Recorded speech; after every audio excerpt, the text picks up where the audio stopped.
बिस्मिल्लाहिर्रहमानिर्रहीम। तो दोबारा से बेटा जिक्र कर रहे हैं, ये वाला जो है ना, ये आपके पास है total area under the normal curve, ये 1 आ गया।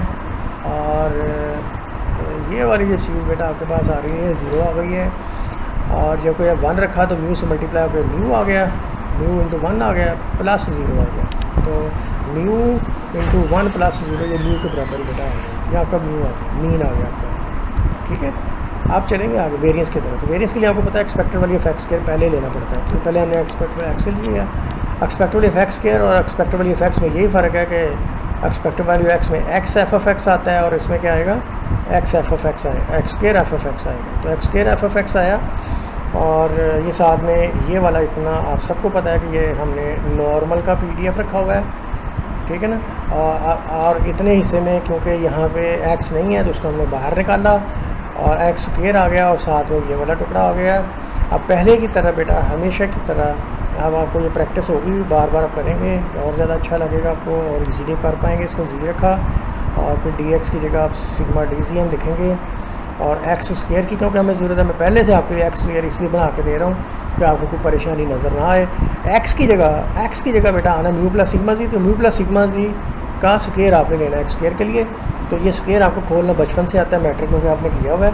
ये देखो म्यू स्क्वायर प्लस दूसरे का square sigma square g square plus double of the product to first term और सेकंड टर्म। ये करते हुए जब हम आगे बढ़े तो आप देखें क्या होगा, ये वैल्यू फिर हमने एक्स स्क्वायर की जगह उसकी वैल्यू हमने एक्स स्क्वायर की जगह उसकी वैल्यू हमने पुट कर दी। तो एक्स स्क्वायर था, ये शुरू में एक्स स्क्वायर था और ये ई रेज़ पर -1/2 जी स्क्वायर बन गया। ठीक है, अब बेटा ये 3 टर्म्स बन गई हैं, ये 3 टर्म्स बन गई। एक में म्यू स्क्वायर आ रहा है, एक में सिग्मा स्क्वायर आ रहा है, साथ में जी स्क्वायर आ रहा है और एक में 2 म्यू सिग्मा जी आ रहा है, 2 म्यू सिग्मा और ये जी आ रहा है।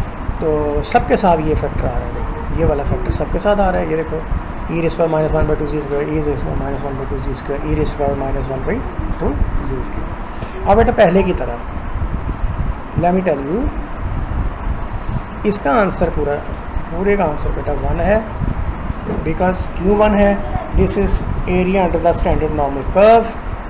ठीक है, और ये मैंने इसको यहाँ जिक्र कर दिया आपके लिए। दूसरा पैरा बच्चों, ये जो है ना ये इवन फंक्शन है। ये कौन सा फंक्शन है, जी वेरिएबल की पावर क्योंकि इवन है। तो इवन फंक्शन में आपको पता, मैंने आपको बताया कि ये टूट सकता है। शुरू में 2 लगाएंगे, आप 2 लगाएंगे और लिमिट 0 टू इन्फिनिटी कर देंगे, बाकी सारी चीज़ वही रहेगी, सारी चीज़ बस सिर्फ लिमिट 0 टू इन्फिनिटी होगी और शुरू में 2 लग जाएगा। ठीक है ना, तो इसकी जगह बेटा आपने ये रखना है। तो ये इवन फंक्शन की डेफिनेशन है, मैं पहले भी आपको बता चुका हूँ। इवन फंक्शन वो होता है कि जिसमें सेंटर के जो सज्जे होता है वही खब्बे होते हैं। तो इसलिए सिर्फ सज्जे का जिक्र करके आप साथ में 2 से मल्टीप्लाई करें। ये इवन फंक्शन की डेफिनेशन की वजह से हमने यहाँ पे बेटा ये किया, ठीक है ना। तो इसमें हमने शुरू में 2 से मल्टीप्लाई किया। अब ये जो है ना बेटा, ये मैं आपको पहले भी बता चुका हूँ कि ये जो इतना इंटीग्रल होता है ना, ये वाला इंटीग्रल जो है, इसका आंसर 0 आता है ड्यू टू ऑड फंक्शन। क्यों 0 आता है बाद में इस पर आपको किसी टाइम बता दूंगा, बट आप सिर्फ इतना जिक्र अगर कर दोगे तो ये आपके लिए काफ़ी है। ये देखिए अब बेटा क्या करना है आपने, देखो यहाँ 0 पुट किया, ये सारा मर गया। यहाँ 2 ओवर समथिंग है, यहाँ 1 आ जाएगा, यहाँ 1 आ जाएगा। तो यहाँ 2 से मल्टीप्लाई होकर बाकी इंटीग्रल ऐसे ही रहेगा। उसको फिर हम आगे चल के दोबारा सॉल्व करेंगे तो आ जाएगा ये 1 है, तो आ जाएगा mu square plus sigma square into this और ये सारा 0 हो जाएगा। तो अगला स्टेप में बेटा ये देखो आगे mu square plus sigma square और यहाँ ये जो -∞ टू इन्फिनिटी हमने अभी वैसे ही लिखा है, तो इसको 2 से ज़रूर दे के फिर हम अगले स्टेप में इसको लिख देते हैं। यहाँ भी लिखा जा सकता था, लिख दिया जाता तो बेहतर था क्योंकि हम बता तो चुके हैं कि ये 2 इंटू जिसके बराबर आएगा। ठीक है बेटा, तो अब इस चीज़ को हमने सॉल्व करना है। तो इसमें आप पहले भी आप बेटा प्लेसमेंट कर चुके हैं, आपके लिए परेशानी नहीं है कि माइनस के अलावा जो चीज़ पड़ी है उसको टी पुट कर दो। तो मैं टी नहीं किया, यहाँ डब्ल्यू ले लिया हमने, ओमेगा ले लिया। तो जी स्क्वायर दिस, ये वही चीज़ें बेटा आ रही हैं, ठीक है ना। ये पहले हम कर चुके हैं, टी के साथ कर चुके हैं। आप यहाँ टी ले लें डब्ल्यू की जगह, तो आपको पता चल जाएगा बिल्कुल वही स्टेप्स हैं जो पिछले उसमें हम कर रहे हैं। तो ये बेटा ये चीज़ आ गई। अब w की पावर मैंने 1 - 1/2 कर लिया क्योंकि 1 ये है, 1/2 नीचे है, तो 1 - 1/2 हमें, लेकिन हमें तो 1 में से 1/2 निकालें तो क्या आता है, 1 में से आधा निकालें तो आधा आता है, ये आधा 1/2 का मतलब आधा। तो अब इस आधे में आप सबको पता है कि 1 माइनस होता हुआ नज़र आएगा तो गल किसी पासे लगनी है, वैसे तो लगनी नहीं है क्योंकि 0 to इन्फिनिटी लिमिट हम ले चुके हैं और गैमा फंक्शन की डेफिनेशन अप्लाई होनी है। तो गैमा फंक्शन की डेफिनेशन अप्लाई नहीं हो सकती जब आपको 1 नज़र नहीं आ रहा। तो मैंने +1 किया और -1 किया, तो 1/2 में जब प्लस ऐड हुआ तो ये 1.5 हो गया। आधा जमा 1 1.5 होता है, तो 1.5 कहते हैं 3 का आधा, 1.5 ये 1.5 आ गया -1। तो अब ये गैमा फंक्शन अब 1.5 होगा, ये देखें। तो ये साथ में बेटा आ गया सिग्मा स्क्वायर 2/π√, ये वैसे ही आ गया। और ये जो सारा इंटीग्रल है, ये वाला जो सारा इंटीग्रल था प्यारे बच्चों, ये वाला, ये by the definition of gamma function, क्योंकि 0 to इन्फिनिटी लिमिट है, 3/2 में से 1 माइनस हो रहा है, तो ये 3/2 का गामा फंक्शन बन गया।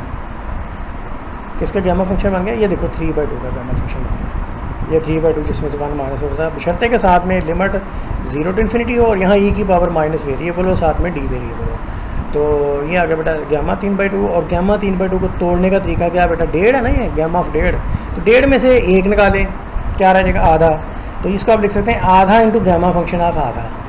तो किसी भी चीज़ का नंबर गामा फंक्शन हो तो जिसका गामा फंक्शन लेना है उसमें से 1 माइनस करके लिख दें और फिर उसी का गामा फंक्शन लिख दें। और गामा फंक्शन ऑफ 1/2 पहले आपको मैं ऊपर जिक्र कर चुका हूँ, क्या होता है? π√, होता है। ठीक है, तो इस पूरे का जो आंसर आया 1/2 π√, आया ये वाला, इस इंटीग्रल का आंसर ये देखें, जो कि ये था। तो ये आंसर मैंने ये आपके सामने यहाँ पर रख दिया।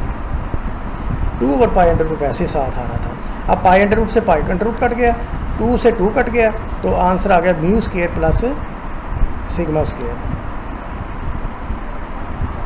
तो बेटा ये वेरिएंस आ गया, इसमें expected value of answer μ² plus sigma square आपने अभी भी जो प्रूफ किया है। अब आप देख लें वेरिएंस की वही पुरानी डेफिनेशन है, expected value of x² minus expected value of x whole square. तो एक्सपेक्टेड वैल्यू x² का आंसर ये आपकी आंखों के सामने पड़ा हुआ है, तो मैंने पुट किया या μ² plus sigma square minus expected value of x का स्क्वायर। तो एक्सपेक्टेड वैल्यू ऑफ x का आंसर सब ने अभी भी लिया था म्यू, तो बेटा ये म्यू का स्क्वायर आ गया। तो μ² से μ² कट के सिग्मा स्क्वायर आंसर आ गया।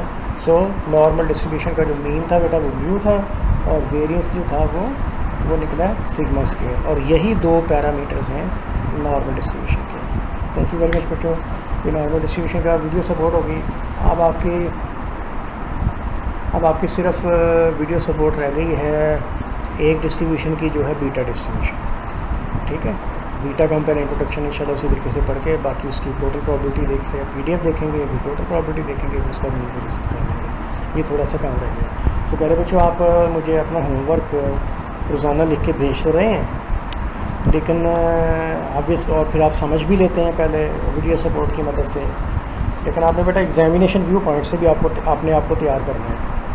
ठीक है ना, एग्ज़ाम हो तो आप ज़बानी ये सारी चीज़ें लिख के दे सकें। शॉर्ट डेफिनेशन आपसे मांगी जा सकती हैं, ऑब्जेक्टिव टाइप को स्पेशल फोकस करें। जितने भी रिजल्ट्स आते हैं ना, मसला आपसे पूछता है कि what is variance of normal distribution, तो आपने बताना है कि सिग्मा स्क्वायर। आपको कह दे अगर what is standardization of normal distribution, तो आपने कहना है sigma. What is mean of normal distribution, mu. इस तरह करके ना आपने, मैं आपको ऑब्जेक्टिव की प्रैक्टिस भी भेजूँगा, लेकिन आपने जितने भी रिजल्ट मीन वेरिएंस आपने निकाले हैं, हर डिस्ट्रीब्यूशन का PDF आपको ज़बानी याद होना चाहिए। हर डिस्ट्रीब्यूशन का मीन और वेरिएंस आपको ज़बानी याद होना चाहिए। अब आगे चल के जो हमारा इंशाल्लाह ये डिस्ट्रीब्यूशन ख़त्म करके जो हमारा टॉपिक आएगा, that will be moment generating function. तो मोमेंट जनरेटिंग फंक्शन भी हर डिस्ट्रीब्यूशन का आपको ज़बानी याद होना चाहिए और इट्स नॉट डिफ़िकल्ट। ठीक है ना, तो इंशाल्लाह विद अ लिटिल एफर्ट, अगर आप में इंटरेस्ट है और आप थोड़ी सी कोशिश करेंगे तो ये चीज़ें आपको इंशाल्लाह आसानी से हो जाएंगी आपसे। अच्छा, जितने भी मैं आज तक आपको काम दे चुका हूँ, स्पेशली जब हर डिस्ट्रीब्यूशन के इंट्रोडक्शन के अंदर, तो बेटा उसमें ऑब्जेक्टिव का स्कोप है। ठीक है, हर डिस्ट्रीब्यूशन का जो PDF है वो आपसे ऑब्जेक्टिव उसका बन सकता है कि नीचे 3 ऑप्शन में गलत PDF लिखा हुआ है, एक ऑप्शन में सही लिखा हुआ है, तो आपने सही को चूज़ करना है। तो इसलिए अच्छे स्टूडेंट्स जो होते हैं इनको तमाम PDF ज़बानी याद होते हैं, तमाम डिस्ट्रीब्यूशन के मीन और वेरिएंस ज़बानी याद होते हैं। तो आप एक टेबल बना लें, उसमें खब्बे पास से डिस्ट्रीब्यूशन का नाम लिखें, सज्जे पास से पहले कॉलम में मीन लिखें और फिर उससे आगे सज्जे पास से ही दूसरे कॉलम में वेरिएंस लिखें, उसको फिल करें जितनी डिस्ट्रीब्यूशन आपने पढ़ ली हुई हैं और उनका PDF भी लिखें। ठीक है ना, तो PDF, मीन, वेरिएंस, ये आपको ज़बानी याद होनी चाहिए। फिर इसके जो रिलेशनशिप्स होते हैं, मैं आपको पहले बताया कि कौन सी डिस्ट्रीब्यूशन है जिसका मीन वेरिएंस बराबर है, कौन सी डिस्ट्रीब्यूशन का मीन छोटा होता है वेरिएंस बड़ा होता है, कौन सी डिस्ट्रीब्यूशन जिसका मीन बड़ा होता है वेरिएंस छोटा होता है, कौन सी डिस्ट्रीब्यूशन मीन और वेरिएंस बराबर होता है, कौन सा डिस्ट्रीब्यूशन का मीन और स्टैंडर्डाइजेशन इक्वल होता है।